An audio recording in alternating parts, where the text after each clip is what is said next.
So we've got a scene with test terrain, and we have our basic character controls, and we can test the position of the camera in relation to the ground. However, we have two major issues with the ground. These issues are the character placement on the floor, and also the position of the camera. Currently, the camera can pass through the floor, and we will want to prevent this from happening.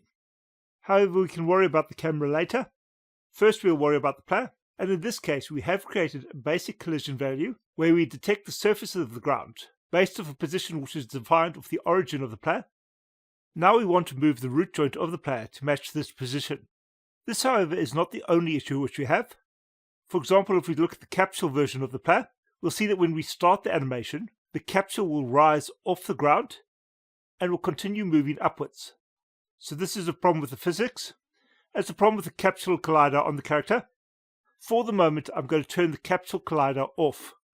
I will, however, not just do this for the capsule, but for all of the geometry which is making up the capsule version of the character. This should allow me to test with the capsule version of the character, as well as the geometry version of the character. That should avoid problems with the physics objects for the moment, although we're sidestepping the problems rather than fixing them. But those problems are not the issue which we're currently trying to deal with, as we still need to decide how the physics interactions for the player are going to work. So trying to fix these physics problems properly would mean that we are fixing the problem before we know what it actually is. So trying to fix this too early, when we haven't decided on our functionality, could actually make our lives more difficult down the line, and could give us a whole lot of work which we need to undo. I can now start updating my scripts, and I'm going to work in the player system script. I'm going to make some extra updates to the script before I do anything else. Currently, we get a number of errors whenever we run the script in a scene which does not have the player in it. I'm going to prevent those messages as they're not always needed, and I want my errors to be relevant. Clogging up the consoles with minor errors which are not actually necessary is usually not a good idea. So we can prevent those errors by saying state, which we're getting from the system state argument. I'll then use the require for update method. I'm going to look for my tag player component. I'll repeat this line, and in this case we're going to be searching for our tag input. I'll then move the calculation for the rotation. However, here I should note that this is actually a mistake, and I should leave this in the onCreate function, as this will actually break the script. I do not like having this variable here, so I have a tendency to try and remove it and forget why I added it in the first place. What I'm doing here is actually an error, and this should stay the way it is. The reason this is a mistake is the rotation will be reset every update, where we actually need the rotation to update its value. At some point I should actually move this value into a component, but that is something which I'll consider later. I should also start burst compiling the methods, so I'll specify that the onCreate method should be burst compiled. I will not, however, try to burst compile the onUpdate method yet, as I'm still making a number of changes to this, and we do not want to limit the changes which we can make purely to focus on performance. We need to get the functionality first. So I'm going to the section of the script where I've created the physics, and this physics is calculating the ground position. We now need to reposition the animation based off this position that we are calculating, and we want to actually reposition the animation and not the entity. This is because the animation is being calculated before the entity's transformation, and the entity's transformation is then being updated based off the animation. So now I want to make updates based off my physics system, and I'll need to specify where I'm storing the updated information for the physics input. I could store this as part of this loop, or I could store this as a component. A component would actually be preferable here, because half of the point of components is to create flexibility within the system, so that we can easily separate and reorder our logic and the way we process data in order to get better performance. We may eventually want to move things like the camera transform and the player transform out of the system. When we create other characters, it will become more efficient if we can process all of the characters together for as many operations as possible. So at that point we may need to reorganize things to group the processes more efficiently. And having things already laid out as components will make that easier. So currently I'm looking at my component within the for loop, and I'm no longer going to do that. Instead I'm going to reference this at the start of the script. I'll store this in a variable ground check. I'll use the system API.getComponent method. Here I'll look for my character component with CMP character.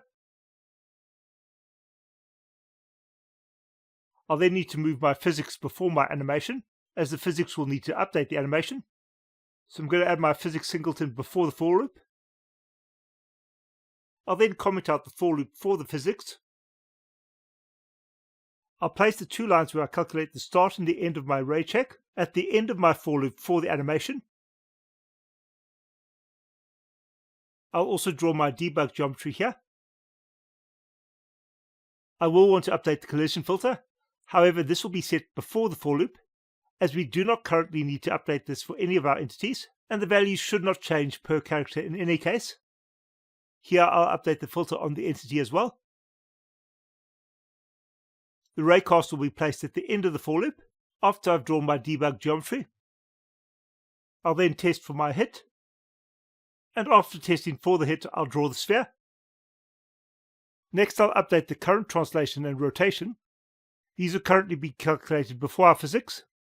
I want to calculate these after the physics as well. With the position, I'm going to update this twice. I'm going to update it before I calculate the physics, and after the physics calculation as well. The rotation should only need to be calculated once.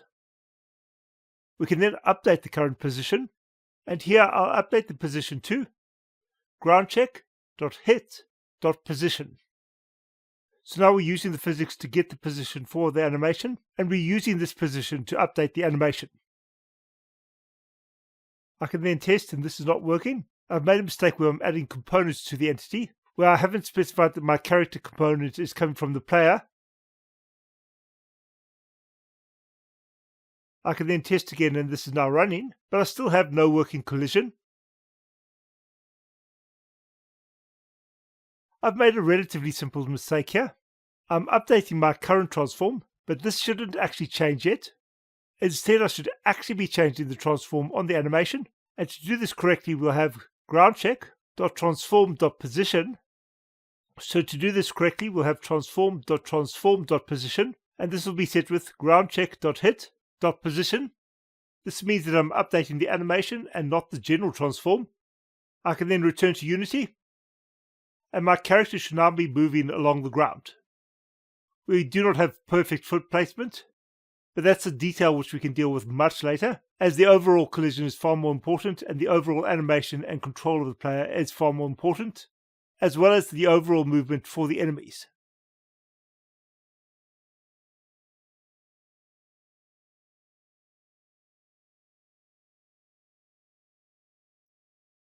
After this, I'll test my capsule to test if this is working as well. The capsule is moving in concert with the player, so it is also conforming with the ground. So this will give us a basic initial ground collision system. It's not particularly robust, but it is working. This basic system should be able to apply for both the player, but we should also eventually be able to transfer it to NPCs.